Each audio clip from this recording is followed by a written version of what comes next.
US, CIS, ਆਰਈਐਫ ਉਸ time ਦੇ ਉੱਤੇ ਆਏ ਆ, ਜਿਸ ਟਾਈਮ ਦੇ ਉੱਤੇ ਵਾਈਟ ਹਾਊਸ ਵੱਲੋਂ ਕ੍ਰੈਕਡਾਊਨ ਕੀਤਾ ਜਾ ਰਿਹਾ ਸਟੂਡੈਂਟਸ ਦੇ ਉੱਤੇ। ਉਹਨਾਂ ਦੀਆਂ ਮਾਈਨਰ ਇਨਫਰੈਕਸ਼ਨਸ, ਕੋਈ ਮਾੜੀ ਮੋਟੀ ਜਿਹੜੀ ਟਿਕਟ ਆ, ਜਾਂ ਉਹ ਕਿਸੇ ਤਰ੍ਹਾਂ ਕਿਸੇ ਪ੍ਰੋਟੈਸਟ ਦੇ ਵਿੱਚ ਪਾਰਟੀਸਪੇਟ ਕਰਦੇ ਆ, ਜਾਂ ਈਵਨ ਓਪੀਨੀਅਨ ਪੀਸ ਲਿਖਿਆ ਆ। ਜੇ ਉਹਨਾਂ ਨੇ ਆਪਣਾ ਓਪੀਨੀਅਨ ਦਾ ਆਰਟੀਕਲ ਲਿਖਿਆ ਆ, ਉਹਨਾਂ ਦੇ ਵੀ ਜਿਹੜੇ ਵੀਜ਼ੇ ਆ ਸਟੂਡੈਂਟਸ ਦੇ ਰੱਦ ਹੁੰਦੇ ਜਾ ਰਹੇ ਹੈਗੇ ਆ।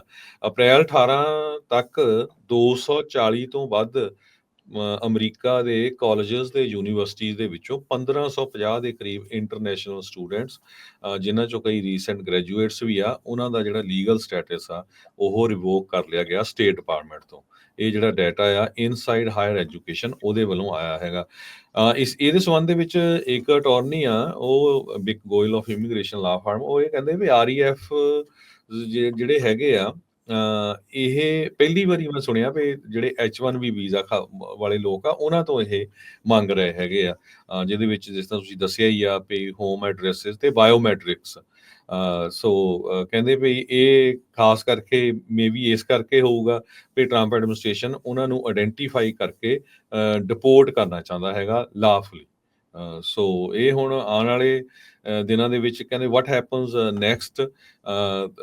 ਸੋ ਇਹ ਇੱਕ ਤਰ੍ਹਾਂ ਦੇ ਨਾਲ ਤੁਹਾਡਾ ਕੀ ਵਿਚਾਰ ਹੈਗਾ, ਕਿੱਦਾਂ ਤੁਸੀਂ ਸੋਚਦੇ ਆ?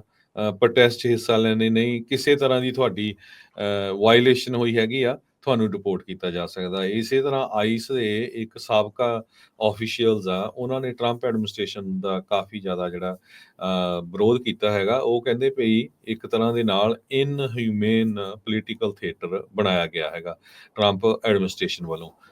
ਇਹ ਇੱਕ ਸਾਬਕਾ ਆਈਸ ਦੇ ਜਿਹੜੇ ਹੈਡ ਰਹੇ ਆ, ਉਹਨਾਂ ਨੇ ਸਟੇਟਮੈਂਟ ਜਾਰੀ ਕੀਤੀ। ਸੋ ਬਾਰ-ਬਾਰ ਕਿਉਂਕਿ ਇਹ ਗੱਲ ਬਿਲਕੁਲ ਸਹੀ ਆ ਵੀ ਬਾਰਡਰ ਟੋਟਲੀ ਬੰਦ ਹੋਇਆ ਆ, ਇਹਦੇ ਲਈ ਟਰੰਪ ਐਡਮਿਨਿਸਟ੍ਰੇਸ਼ਨ ਵਧਾਈ ਦਾ ਪਾਤਰ ਵੀ ਹੈਗਾ ਵੀ ਇੱਕ ਤਰ੍ਹਾਂ ਨਾਲ ਇੰਨਾ ਖੁੱਲ੍ਹਾ ਸੀ। ਪਰ ਦੂਸਰੇ ਪਾਸੇ ਇੰਨੀ ਜ਼ਿਆਦਾ ਜਿਹੜਾ ਗਲਤੀਆਂ ਹੋ ਰਹੀਆਂ ਟਰੰਪ ਐਡਮਿਨਿਸਟ੍ਰੇਸ਼ਨ ਤੋਂ, ਯੂਐਸ ਦੇ ਜਿਹੜੇ ਬੋਰਨ ਸਿਟੀਜ਼ਨ ਆ ਉਹਨਾਂ ਨੂੰ ਹੀ ਅਰੈਸਟ ਕੀਤਾ ਜਾ ਰਿਹਾ, ਉਹਨਾਂ ਨੂੰ ਡਿਪੋਰਟ ਕਰਨ ਦੀ ਕੋਸ਼ਿਸ਼ ਕੀਤੀ ਜਾ ਰਹੀ ਆ।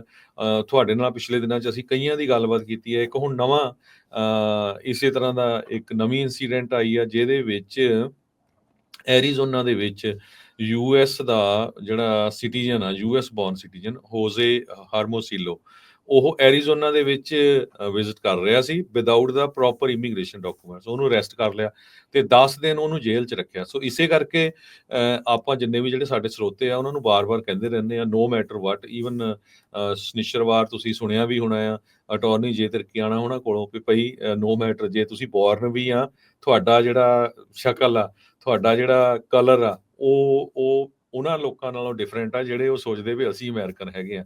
ਸੋ ਡਾਕੂਮੈਂਟ ਪੂਰੇ ਕੋਲ ਰੱਖੋ।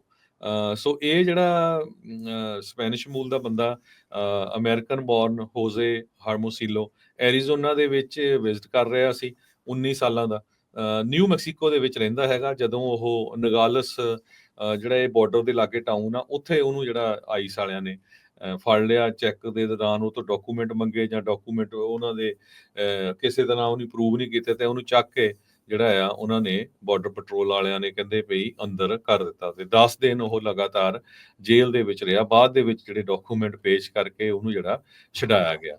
ਸੋ ਇਦਾਂ ਦੀਆਂ ਕਈ ਸਿਟੀਜ਼ਨਸ਼ਿਪ, ਜਿਹੜੇ ਇੱਕ ਪ੍ਰੋਫੈਸਰ ਦੀ ਗੱਲਬਾਤ ਹੋਈ ਸੀ, ਇੱਕ ਡਾਕਟਰ ਦੀ ਵੀ ਗੱਲਬਾਤ ਹੋਈ ਸੀ, ਜੋ ਇੱਥੇ ਦੇ ਬੋਰਨ ਇਮੀਗ੍ਰੇਸ਼ਨ ਅਟਾਰਨੀ ਬੀਬੀ ਜਿਹੜੀ ਇੱਥੇ ਦੀ ਬੋਰਨ ਸੀ 40 ਸਾਲਾਂ ਦੀ।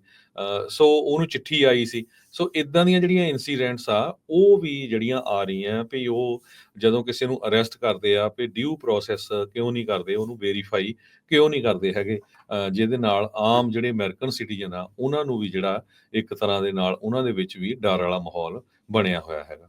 ਜੀ, ਉਦਾਂ ਇਹ ਦੱਸਦੇ ਜਾਈਏ, ਦੇਖੋ ਕਿਸੇ ਕਿਸੇ ਦੇ ਨਾਲ ਇਦਾਂ ਹੁੰਦਾ, ਸਾਰਿਆਂ ਦੇ ਨਾਲ ਇਦਾਂ ਜਿਹੜਾ ਨਹੀਂ ਹੁੰਦਾ, ਪਰ ਇਦਾਂ ਦੀਆਂ ਖਬਰਾਂ ਆਉਣ ਦੇ ਨਾਲ ਆਮ ਲੋਕਾਂ ਦੇ ਮਨਾਂ ਦੇ ਵਿੱਚ ਇਹ ਭਾਵਨਾ ਜਿਹੜੀ ਉਹ ਜਾਂਦੀ ਆ ਵੀ ਐਡਮਿਨਿਸਟ੍ਰੇਸ਼ਨ ਕਿਸ ਹਿਸਾਬ ਦੇ ਨਾਲ ਜਿਹੜਾ ਉਹ ਚੱਲ ਰਿਹਾ, ਵੀ ਸੁਣਵਾਈ ਵਾਲੀ ਗੱਲ ਜਾਂ ਲੋਕਾਂ ਨੂੰ ਪ੍ਰੋਪਰ ਇੱਕ ਪ੍ਰੋਸੈਸ ਆ ਉਸ ਦੇ ਵਿੱਚੋਂ ਕੱਢਿਆ ਵੀ ਜਾ ਰਿਹਾ ਜਾਂ ਨਹੀਂ ਕੱਢਿਆ ਜਾ ਰਿਹਾ, ਉਸ ਨੂੰ ਲੈ ਕੇ ਲੋਕਾਂ ਦੇ ਮਨਾਂ ਦੇ ਵਿੱਚ ਜਿਹੜੇ ਸਵਾਲ ਆ ਉਹ ਪੈਦਾ ਜਿਹੜੇ ਉਹ ਹੋ ਜਾਂਦੇ ਆ।